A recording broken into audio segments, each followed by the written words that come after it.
Happy, mukhang maganda ba ito sa'yo?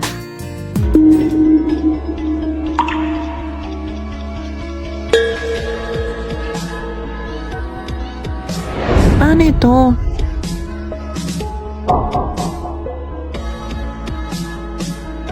Happy, paano naman na isang ito? Tigilan mo na ako, pwede ba? Hindi mo ba alam ng itsura mo?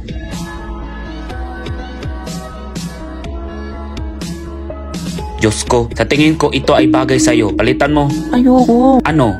Sabi ko ayoko. Ilang taon na ako hindi nakabili ng bagong damit. Hindi nagsusot ng magandang damit. Hindi ito bagay sa'yo at hindi ka mahilig maglinis. Wow! Tingnan mo itong magandang babae. Inaalaga niya mabuti ang kanyang sarili, makinis at masila ng kanyang balat. Kahit anong suot at bagay, matutuka ka sa kanya. Ganito ko ngayon dahil pinakasalan kita. Ipinanganak ko sa iyong mga anak. Ako nangangalaga sa mga anak at sa iyo araw-araw. Wala akong panahon para alagaan ang sarili ko. Nagkamali ako sa iyo. Nagsasabi ako ng totoo. Beauty! Kaming mga babae, dapat nating mahalin ang ating sarili. Halika na! Kunin mo itong damit. Isipin mo itong regalo ko sa'yo. Salamat po. Pero tingnan mo ako. Tama siya, hindi ako maganda sa anumang bagay. Ito ang exfoliating gel ng Jimila na ginamit ko. Subukan ito sa damit na ito. Okay. Sa pagtanto ko ngayon, ang buhay ay hindi lamang tungkol sa amoy ng mamantika, sa kusina at pag-iyak ng mga bata. Dapat may respeto sa pangalaga din. Ang mga tao na nagluluto ng usok ay madalas na bumabara sa mga pores sa aking mukha. Nagiging oily din ako mga pores. Nagpupurol at mamantika ang balat ko. Simula ngayon, babaguhin ko na ang sarili ko. Binili ko itong Jimila Orange Enzymes Exfoliating Brightening Gel. Maraming mga batang babae na may magagandang katangian.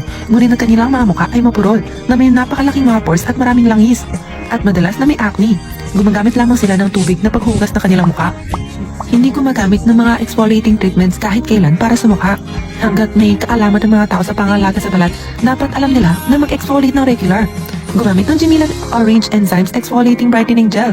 Tinatanggal ang mga langis at dumi. Maaari din ito magpabuti ng mga marka at acne. Gamitin nito minsan o 2 beses sa isang linggo. Ginagawa nito makinis at pino yung balat. Bakit mo hindi ito bilhin at subukan? Ito ay tiyak na magbibigay sa iyo sa isang sorpresa. 80s makeup base. Mag-apply ka lang foundation pero kahit tapikin mo na, kita pa rin ang mga pores. 90s makeup base. Una, maglagay ng makapal na primer, sticky at mukhang piki maputi. Tapos mag-apply ng foundation pero hindi pa rin natatakpan ang pores at madaling mag-oxidize. Ngayon, tingnan natin ang makeup base ng 2000s gamitin ang advanced na tech. Gamitin ang Centella Growing Set. Una, gamitin ang exfoliating gel para linisin ang inyong pores. Pagkatapos linisin ang pores, gamitin ang whitening lazy cream para sa pantay, makinis at flawless na finish.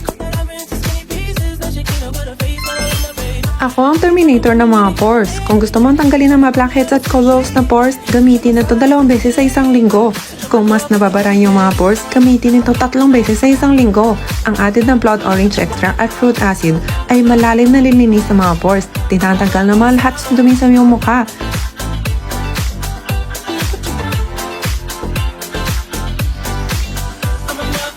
Tapos, gamitin ang lazy cream. Ito din ang nagpapaputi sa iyong balat, nag-moisturize, nagka-conceal at nagpa-protect din ito. Kailangan lang ng 1 minuto para mabilis matanggalin ang dullness, nagtatakpan ng mga acne at blemishes. Pagkatapos gamitin, sobrang kintab ng mukha mo, parang nagsasalamin lang. Regarding para sa special deal, itag ng mga kaibigan at makakuha na ng inyo.